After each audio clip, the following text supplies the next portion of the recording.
What's up, everybody? Chris Cannon here, and today we're going to check out my new Epiphone Les Paul Jr.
The Epiphone Les Paul Jr. is the inspired by Gibson line, based from the 50s classic, that has been a staple of rock for over 6 decades. So this is basically just Epiphone's take on that classic Les Paul Jr., which I think came out in in the 50s. I think it just continued, I think when the SG came out, if I'm correct, maybe not. Let's see, let's just get going with the specs and whatnot. So, the body style, I'm reading off the website for Epiphone. Body style, Les Paul. Body shape, Les Paul. Body finish, gloss, tobacco burst. Very glossy. As you can see, it's reflecting everything. Even the headstock and the back. It's just like, they just gloss the living crap out of this thing. Which I've seen on a couple of videos, people actually complain about it. Like, oh, they veneered this and hide this and hide. I love gloss guitars, so for me, it's a win. I like shiny stuff. I know satin is the big thing now because it films better, obviously. Like, if I were to have this in front of I mean, who wants to see that? You know what I mean? So I understand why satin's a thing. But for me, I like gloss guitars, so that's a win. Let's see. The neck. 50 style vintage. And it is I gotta move here so I don't slam this on my wooden desk. It is a chunky neck, I'm not gonna lie. I'm not a big dude. I'm only 5'9", 220, average hands, average build, average everything. Compared to my other Epiphone, hang on a minute. Maybe the camera will pick it up. Let's see. Okay, there we go. I know it's a lighter color, so it's gonna show up a little bit better, but I mean, I can see it just looking at it. It's a thicker neck. I mean, look at that. You know what I mean? Yeah, just one of those things where it is what it is. But it's not unplayable and it's not uncomfortable. I was quite surprised by that. Sorry, I'm trying to fix stuff here. Let's see. Fretboard radius, 12 inches. Must be nice. Frets are medium jumbo. Scale length is 24.75, typical Gibson scale length almost on everything they do. Let's see. Neck is also mahogany. The nut is Graphtec New Bone, N-U bone. Let's see. Joint is glued in set neck, as you can see. Fretboard material is Laurel, which is, I guess, I've seen other sites, like the Guitar Center site, that is Indian Laurel, so it's some form of rosewood. But I guess it's not rosewood. Yeah. 22 frets, and the nut width is 1.6. 1.69, almost 1.7. Let's see the hardware. Let's see, obviously nickel, and nickel there. It says truss rod yes, which where would it say no? Unless it's like down here. Oh, that's really weird how they say truss rod yes. Okay. Obviously it has two strap buttons. The bridge, wraparound lightning. Hopefully I can pick it up again, the reflection and everything. Wraparound lightning, so as you can see it's got swivels there. It kind of already pre-intonates the guitar. It's kind of just set where it is. You can do intonation kind of by adjusting these here, and of course you can adjust the height and whatnot. Let's see. Tuning machines are Epiphone Deluxe Vintage. I like them. They got these little tiny, I don't even know what to call these things. Rivets, I guess. I don't know, but they're cool. They feel comfortable. Let's see, controls. It comes with black top hat switch. Do I even have that? Hang on a minute. Yeah, I do, right here. Comes with these guys right here. Nothing fancy. I wanted to stand out a bit with this guitar, so I put on two amber knobs that go to 11. Speaking of 11, the electronics, the P90 pickup, dog ear. This is my first guitar with an actual P90. I know my Phantom P90's in the other Epiphone, but that's a humbucker. Well, not a humbucker. It's a P90 in a humbucker casing, meaning there's no 60 cycle hum, which this thing has. Yikes. It's not necessarily a bad thing depending on where you are. In this room, it doesn't sound too bad. I do have the amp cranked right now and the gain at max, so it's there. However, in the practice space where Blue Jay rehearses, this kind of picked up everything in the room, meaning lights and whatnot. Even with my cock blocker noise gate, and even with my Horizon Devices overdrive, which has a built-in gate at max when I used to boost for solos, it was still coming through when I wasn't playing. So depending on where you are, that could be a problem. So simple solution, get a noiseless P90, which I'm going to do. Got my eyes set on the Jared James Nichols P90. CTS pots, which I guess are really good. Pots are a thing for me to where I'm like, if it turns, it works. Forgive my ignorance, but like I have like Gibson ones in the Epiphone, I have Seymour Duncan speed knobs in the Strat, and these are CTS ones. I mean, someone in the comments tell me what's so special about them. They work. They work just fine. I couldn't tell the difference if these were crappy Epiphone pots or CTS pots. I wouldn't know the difference because I'm just looking to see if they turn on and off. Let's see. Miscellaneous. It comes with 10 to 46, and of course it does have a case, which is not sold with it, sadly, so I have to buy a hard shell for this thing. Pros and cons. Pros, the price, $479 before taxes. That's awesome. I know some people may turn their nose and be like, oh, it's not even fun, it's a cheap-ass guitar. Well, compared to its older brother, which is $15.99, they're almost the same thing. It's just, instead of Laurel, you're getting rosewood. And instead of a gloss finish, you get whatever Gibson does to their juniors. And I've seen videos on YouTube of people comparing this to that one, and the Gibson one sucking, meaning that their quality control was complete crap. This one British dude had the ebony one, and it was scratched to hell. Whomever let that through the gate for it to be sold, shame on you, because paying that much money to have scratches on the guitar, come on, who are you fooling? There's nothing wrong with this via finish and all that. It's awesome. Good job, Epiphone. I want to talk about the headstock really quick. I've been informed that this is a Kalamazoo style, and being from Michigan, that's rad for me. Being that Epiphone and Gibson, or Gibson I think, I don't know, maybe both. Gibson for sure was made in Kalamazoo, Michigan up until 1984.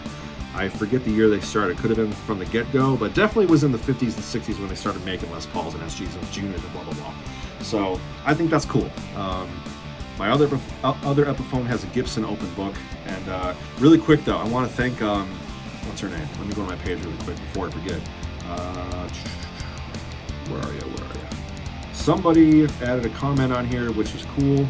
I want to thank Kelly Manson55 for pretty much confirming what I thought and what other people have said online about that certain Epiphone, and Gibson might be wrong about it. I'll put a link to that video here and go read the comment. It's awesome. Anyway, back to this guy. So, wow, what other pros? Despite having a fat neck, it feels really good. I was not really nervous about getting this. I actually didn't plan on buying this. I went to Guitar Center to simply buy a capo, a spare capo, and a set of strings, and I walk out with a guitar. I was actually checking out a Epiphone gold top because I've been really wanting a gold top. And I think before I even bought that other Epiphone, I was on the fence of buying Gold Glory, Jerry James Nichols signature guitar. And I've been told the neck's really fat. It's fatter than this one, but it's not fat. I don't know, whatever. So checking out the Epiphone gold top, it was based off the Les Paul Standard, and it was really heavy, heavier than both of these. I think this weighs 7 pounds. That one definitely weighed more than that. And the neck, even though it's slightly thinner, it didn't feel comfortable to me. This felt comfortable, and this wasn't set up the greatest either, sitting in Guitar Center. I'm not trying to bash Guitar Center here, but if you know, you know. The action was really high. The fretboard was dried out. It almost looked pale, like a maple neck. So needless to say, when I got home, I restrung it, put some oil on the fretboard. I set the action how I want it, and I got this action. I don't know if you guys can even see it. It's really low, which is awesome. There is an issue with, I believe, the 11th fret on the D string, around the D and the A string. Is it a deal breaker? No. Does it affect the playability? No. I want to get to, okay, that's a con right there. Just one little fret, big deal. The nut is a con. This came with 10s, and of course, like many Epiphones and Gibsons, it does suffer the G string drama of not being in tune. Some dude online said, just file the nut down a bit or try thinner strings. I did that. I put on 9 to 46, and the G still wasn't staying in tune right, and the E and the B weren't either. Basically, I have half 8s and half 9s on here. Instead of the 11 gauge, I have a 10 gauge. So yeah, it goes 8, 10, 14, 24 wound, 32, 42. That seems to work actually, but this is still really high here. So might take a file and just bring it down a bit, but I'm definitely going to make these slots a little bit bigger, just so it can do what it's supposed to. I did stretch the strings. I had rehearsal yesterday. It stayed in tune relatively well. I was kind of nervous because this is the first time I've ever had a wraparound bridge that I really can't intonate. Whenever I fret, do the harmonic and open string, it's dead even, but when I fret the string, if you look at a tuner, it's like, of course there's in tune and there's sharp. It's pretty much floating right in the middle to where both red and green are lit up. That's across the entire guitar, so close enough. I'm not going to sit here and be like, just fine, just good enough. So, would I recommend this guitar for anybody who's looking into getting into the world of the juniors? Absolutely, because man, I'm already looking at other juniors, man. This thing is really fun to play. It's so simple. Just 2 knobs, tone and volume, 1 pickup. I mean, it makes you think of how to approach certain things. Like if my other 2 guitars went down for some reason, I'm pretty confident I can play a Blue Jay show with this guitar. We're gonna do a live in the room thing. I'm gonna keep rolling here, just so you guys can hear what it sounds like in the room. Of course, the song, I went as traditional as possible, meaning that in the I guess in the 70s in the punk scene, they had juniors. Just your hands pick a what do you call it? Coil cable into an amp. That's all I did for the song. That's all I'm going to do now. So I've got the amp cranked. I'm going to just leave the settings. Or let's see. Treble is at 9, mids at 7. No, mids at 8. Bass is at half. Gain is almost at max. The clean channel I had cranked, and you'll hear why. And the volume, I'm running 15 watts for the demo you heard, or for the song I should say, you heard 7. Speaking of that, I mic'd up, there we go, I mic'd up my WGS Green Beret. I think that was it for the pros and cons. I know, you guys, I don't have a script. Yeah, cons, just basically the nut needs to get filed down a bit. The frets actually are not that smooth. Like, I don't know if you can hear it, but I can definitely hear it. It's got some scratchiness going on, so it's not the smoothest fret job. I'm sure if I just polish them, they'll be fine, but I don't have polishing material, so I'm just going to roll with it. Pots work fine. Like I said, yeah, I couldn't tell the difference if they were cheapo pots or CTS pots. I couldn't tell you the difference. The wraparound bridge is fine. The P90 is pretty noisy, so if you don't like noise, I recommend getting something else. That's what I'm doing. And yeah, it's a really awesome guitar. It's simple, it's stripped down, makes you think, which of course when you're playing live you don't want to think, but you just want to do what you do. Not saying you can't do that with this thing, but just having one pickup is great. And I'm really I think the P90 was the thing I've been missing this whole time, because I love single coils. It's just they're not powerful enough without getting a double rail. At that point you might as well just get a humbucker. I do dig the Phantom P90, but again, it's wound. I don't want to say dialed in because it's not a digital thing, obviously. However, DiMarzio makes that pickup, it has more low end than mids, where this sounds like it's all highs and mids, which I'm all for. That's why I might get the, I'm going to get the JJN P90 silencer, because the EQ band on that thing, it goes more towards the high end, which is great. All right, guys, so it's enough rambling. I'm going to throw this on here. We're going to do this live together. Earplugs, because you can't get your hearing back if you lose hearing, so we're just going to play right now. I'm going to try to get in a good position where you guys can see me actually play the guitar. Try to back up a bit here, see everything as best as I can. If not, maybe I'll stand up, but that would look kind of weird. But anyway, here we go. Full power.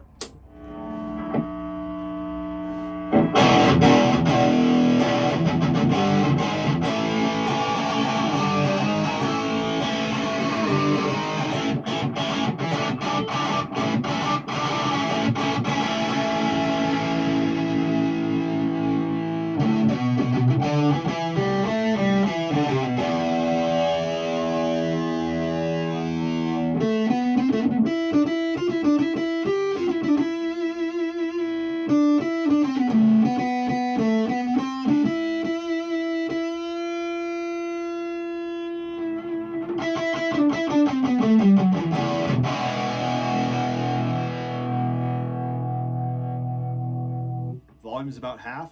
A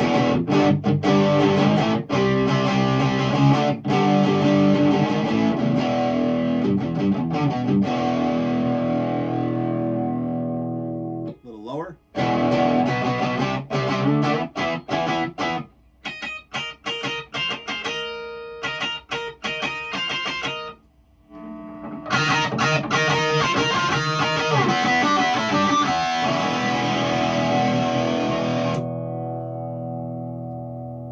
Everything on 10, guitar-wise, not amp-wise. Let's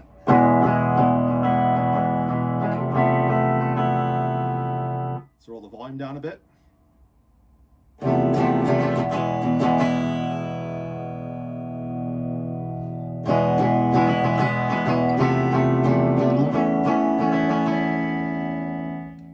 Tone is off. Volume at max. That doesn't sound that good, to be honest, so I wouldn't do that. Let's turn the tone back up. It's still buzzing a bit, even with the amp on the clean channel, so it buzzes. So here's the everything on 10 on the guitar.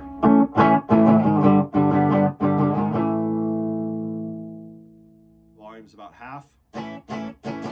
So you can tell that it drops pretty drastic. So that's kind of it, guys. You get the idea. Let's go back to gain just because.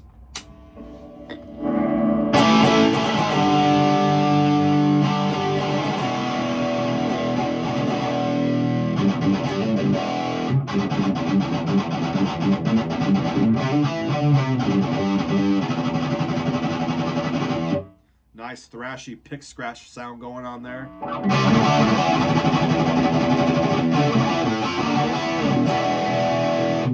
Anyways, guys, there you have it. That is my Epiphone Les Paul Jr. This thing is cool. I can definitely see myself using this a lot. Just if I want something just simple and cool, and it looks cool on me, I think, anyway. Stands out because I've always wanted a tobacco burst guitar anyway. It stands out because it's super glossy. So that's it, guys. Thanks for watching.